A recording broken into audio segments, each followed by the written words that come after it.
Assalamu Walaikum. Hello friends, how are you? Welcome back to our another video. In this video, I will show you how to align text box center in Microsoft Word. Let's get started.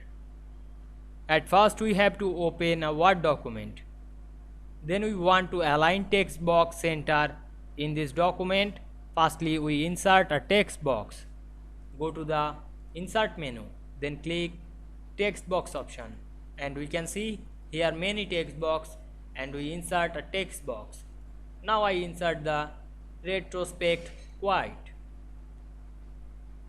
Now we can see here we insert a text box. Then we want to align this text box center. Click the text box and go to the format menu. Then click align option and choose alignment center. And we can see here we align this text box center and use another line like middle, top or bottom, etc.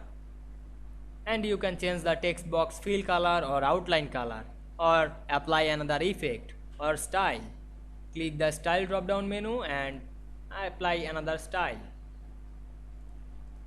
I hope you enjoyed the video. Please like, comment, share and subscribe my YouTube channel. Thanks for watching.